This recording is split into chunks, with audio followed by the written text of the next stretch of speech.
Good morning बच्चों। आज कक्षा 9वीं में हम लोग सामाजिक विज्ञान के अंतर्गत अर्थशास्त्र का 18 अध्याय अध्ययन करेंगे। 18 अध्याय में उत्पादन कैसे होता है। अभी तक हम लोगों ने पढ़ा था कृषि क्षेत्र क्या है, उद्योग क्षेत्र क्या है, सेवा क्षेत्र क्या है। अब देखते हैं ये कृषि क्षेत्र हो चाहे उद्योग क्षेत्र हो चाहे वह सेवा क्षेत्र हो, उसमें हम किस प्रकार से उत्पादन करते हैं। बच्चों, इसके पहले वाले पार्ट में मैंने बताया था कि उत्पादन कैसे होता है, ये आपके पाठ का शीर्षक है। उत्पादन कैसे होता है, इसका भाग 1 अध्ययन करेंगे हम लोग। उत्पादन मतलब क्या होता है, जब किसी वस्तु का हम सृजन करते हैं। सृजन मतलब उसकी उपयोगिता को उसको बनाते हैं और उसकी उपयोगिता और भी बढ़ जाती है, उसको हम बोलते हैं उत्पादन करना। जैसे कोई कच्चा माल है, कच्चे माल को हम पक्के रूप में परिवर्तित करते हैं और उसका उपयोगिता को बढ़ा देते हैं, तो वो उत्पादन कहलाता है। उसी प्रकार से यहाँ पर उत्पादन के लिए हमको प्रमुख साधनों की आवश्यकता पड़ती है, जिसमें है सबसे पहले तो भूमि है, फिर पूंजी है, श्रम है, साहस है और बाद में होता है संगठन। तो उत्पादन के लिए इन 4 चीज़ों का होना बहुत अधिक आवश्यक होता है। और जिसमें देखेंगे हम भूमि किसे कहते हैं। भूमि उत्पादन का निःशुल्क उपहार है, जिसे मनुष्य पाने के लिए किसी भी प्रकार का व्यय नहीं किया। और इसमें देखेंगे जिसका उपयोग हम करते हैं, मनुष्य करता है, चाहे वो आवास के लिए हो, चाहे खेती के लिए हो, चाहे उद्योग धंधे के लिए हो, चाहे किसी भी चीज़ के लिए। बिना भूमि के हम अपनी भी कल्पना नहीं कर सकते। तो भूमि का होना अति आवश्यक है। यहाँ उत्पादन करने के लिए भूमि का होना अति आवश्यक है। भूमि एक निष्क्रिय साधन है। क्यों? क्योंकि ये अपने आप में उत्पादन करता नहीं होती है। और इसमें जब तक मनुष्य पूंजी और श्रम नहीं लगाएगा, तब तक का किसी भी चीज़ का उत्पादन संभव नहीं होता है। यहाँ पर अर्थशास्त्र की हम साधारण भाषा में तो बोलते हैं कि भूमि है। देखोगे भूमि मैदानी भाग भी होता है, ऊबड़ खाबड़ भी भाग होता है, खाई भी होता है। हर एक जगह की भूमि में देखेंगे बहुत सारी विभिन्नताएं देखने को हमको मिलती है। किंतु अर्थशास्त्र में भूमि हम किसको कहते हैं, जिसमें हम पूंजी और श्रम लगाकर क्या करते हैं, उसमें उत्पादन करते हैं और वो लाभ हमको देता है, तब हम उसको भूमि कहते हैं। चाहे वह एक मकान भी क्यों ना बना हो उस भूमि पर, उसमें अगर हम किराया वसूल करते हैं उस मकान से, तो वो भी हमारे लिए एक प्रॉपर्टी का काम करती है ना। तो एक तरफ से देखा जाएगा ये भूमि निःशुल्क रूप में उपहार प्राप्त है, जिसको पाने के लिए मनुष्य किसी प्रकार का व्यय नहीं करता है। अब देखते हैं इसमें श्रम क्या है। इसमें पूंजी किसे कहते हैं हम लोग। पूंजी वह है जिसमें हम किसी भी चीज़ का इन्वेस्ट करते हैं, कोई भी चीज़ में हम पूंजी लगाते हैं तो वो हमको अधिक लाभ देती है ना, बहुत अधिक लाभ देती है, तो उसको हम पूंजी कहते हैं। जैसे किसी बाजार में हम जाते हैं, कोई चीज़ जैसे मेला लगता है तो वहाँ पर हम 100 रुपया इन्वेस्ट करके हम कोई चीज़ को वहाँ पर बेचने जाते हैं, तो उससे हमको मान लो 200 रुपये प्रॉफिट होता है। तो ये जो 200 रुपये है, 200 रुपये हमारा पूंजी कहलाएगा और 100 रुपये लागत, मतलब 300 रुपये कमाई होती है अगर उसमें 100 रुपये में, तो 200 रुपये हमारा पूंजी कहलाता है और 100 रुपये उसमें लागत लगता है। तो ये इसको हम पूंजी कहते हैं कि किसी भी चीज़ में हम बनाने के लिए हम उस वस्तु में हम पूंजी लगाते हैं, जो हमको और भी अधिक आय प्राप्त करवाती है, उसे हम पूंजी कहते हैं। पूंजी उत्पादन का ये भी निष्क्रिय साधन है, क्योंकि जब तक का हम इसमें श्रम नहीं करते हैं, जब तक का उसमें भूमि पूंजी मतलब और भी चीज़ श्रम नहीं करेंगे, तब तक का वो स्वयं में उत्पादन करता नहीं होता है। और ये पूंजी सबसे पूरे साधन, चाहे वो भूमि हो, श्रम हो, पूंजी हो, ये सारे साधनों में से सबसे ज़्यादा गतिशील होता है पूंजी, क्योंकि ये रात भर में राजा को रंग बना देता है और रंग को राजा भी बना देता है, क्योंकि इसमें कब लाभ होगा कब हानि हो जाएगी ये कोई भी बता नहीं सकता, इसलिए इसमें गतिशीलता बहुत अधिक पाई जाती है। अब देखते हैं हम लोग इसी में श्रम इसमें देखेंगे। श्रम वह है जिसमें अर्थशास्त्र में हम जब कोई काम करते हैं तो देखेंगे इसमें मानवीय रूप से जिसमें मानसिक रूप से जो काम करते हैं या शारीरिक रूप से उसमें हम काम करते हैं। काम करने का हमारा सबसे प्रमुख उद्देश्य होता है लाभ कमाना। अब लाभ कमाकर हम क्या करते हैं, ये काम को करते हैं, वही क्या कहलाता है, श्रम के आधार पर पूंजी कहलाता है, या फिर श्रम के आधार पर उत्पादन कहलाता है, श्रम कहलाता है। और उसी में देखते हैं, चाहे एक मजदूर है, मजदूर शारीरिक रूप से श्रम करता है, चाहे कहीं पर भी देखोगे खेत में काम करता है, गड्ढे खोदता है, तो वो एक तरफ से देखते हैं हम लोग शारीरिक रूप से श्रम कर रहा है। किंतु एक इंजीनियर है, एक डॉक्टर है, एक टीचर है, वो किस प्रकार का काम करते हैं, मानसिक रूप से काम करते हैं। तो मानसिक रूप से जो काम करते हैं उसको क्या कहते हैं, वो भी अपने मतलब जो भी श्रम कर रहे हैं, एक मजदूर भी काम करता है, एक टीचर भी काम करता है, एक डॉक्टर भी काम करता है, लेकिन सभी के काम करने का उद्देश्य क्या होता है, आर्थिक लाभ कमाना। तब उसको हम क्या कहते हैं, श्रम कहते हैं। उसी प्रकार से देखते हैं यहाँ पर जो साहस है, आपकी पुस्तक में जो साहस दिया है, जिसको हम बोलते हैं कि किसी भी उत्पादन में वो क्या करता है, पूंजी लगाने का काम करता है। और उसको साहसी इसलिए बोला जाता है कि वो किसी भी क्षेत्र में अगर वो पूंजी लगाता है तो वो लाभ हानि का पूर्ण रूप से स्वामी होता है, पूर्ण रूप से स्वामी होता है। उसमें लाभ सहने की शक्ति और हानि सहने की शक्ति होती है कि एकदम से अगर किसी बिजनेस में घाटा होता है तो उसको भी वहन करता है, वो उसको भी सहता है, उसको इसीलिए उसको साहस कहते हैं। और ये साहसी की सबसे बड़ी विशेषता ये होती है कि इसको वेतन नहीं मिलता।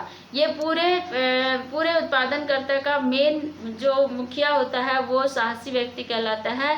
ये उत्पादन में जितना लाभ होता है वो वही वहन करता है, जो अगर हानि होती है तो वो वही वहन करता है। तो इस प्रकार से हम देखते हैं कि इसमें लाभ हानि का पूर्ण रूप से स्वामी कौन होता है, साहसी व्यक्ति होता है। तो बच्चों, आप लोग के पुस्तक में एक शहर, जो रायपुर शहर के बारे में बताया है, एक शहर का अध्ययन दिया गया है।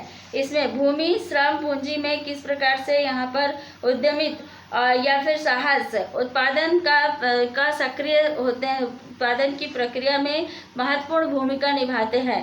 और इसी के आधार पर देखेंगे यहाँ पर अनेक यहाँ पर आवश्यकताएं होती हैं, जिसका यहाँ पर जो उत्पादन में जितने भी साधन लगते हैं उसके बारे में बताया है। और उसी में देखेंगे रायपुर शहर के बारे में बताया है कि एक बढ़ता हुआ शहर इसलिए बोला गया है कि रायपुर छत्तीसगढ़ की राजधानी है।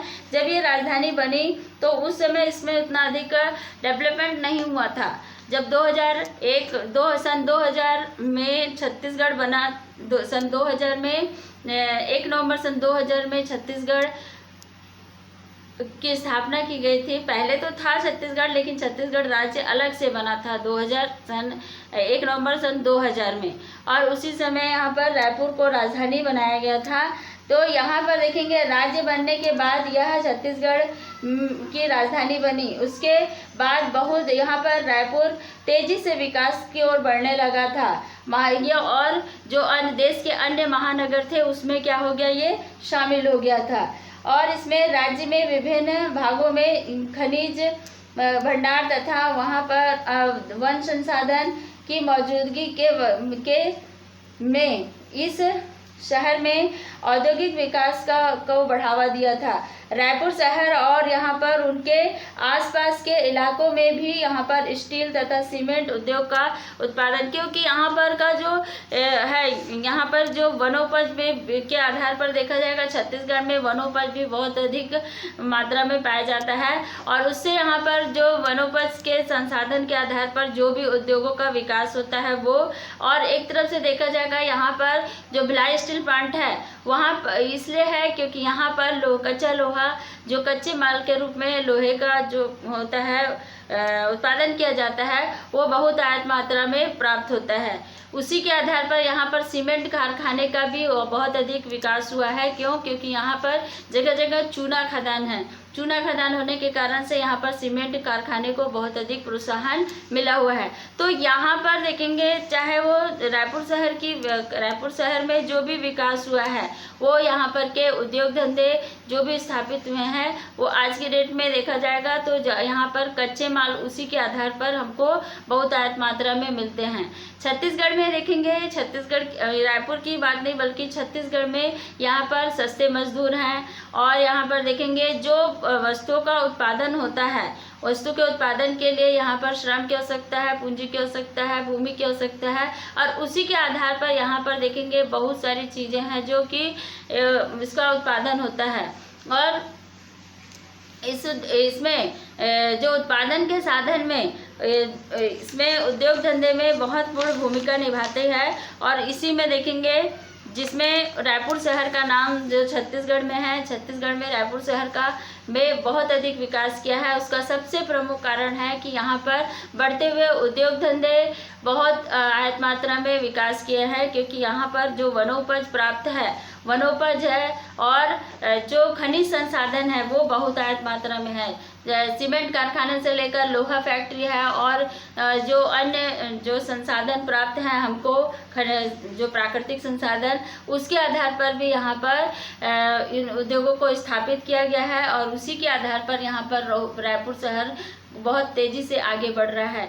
तो बच्चों यहाँ पर देखेंगे हम लोग ये जो है उत्पादन के साधन है, उत्पादन के साधन के आधार पर यहाँ पर जो भी चीज़ का उत्पादन किया जाता है उसके लिए हमको 5 साधनों की आवश्यकता पड़ती है, जिसमें श्रम है, पूंजी है, साहस है, संगठन है और भूमि है ना। ये 5 संसाधन को आप विस्तृत रूप में अध्ययन करेंगे, तभी आपका कहलाएगा कि उत्पादन कैसे होता है, उत्पादन के होने का प्रमुख कारण क्या है। किसी भी क्षेत्र में अगर हम किसी भी चीज़ का उत्पादन करते हैं तो वो उत्पादन वहाँ पर क्यों किया जाता है, ये सबसे प्रमुख कारण बनता है। और वो कारण ये होता है कि वहाँ पर बहुत आयत मात्रा में सभी संसाधन, जो उत्पादन के साधन हैं, वो सम्मिलित होते हैं, वहाँ पर संसाधन जुटाए जाते हैं और वो आसानी से हमको प्राप्त हो जाते हैं।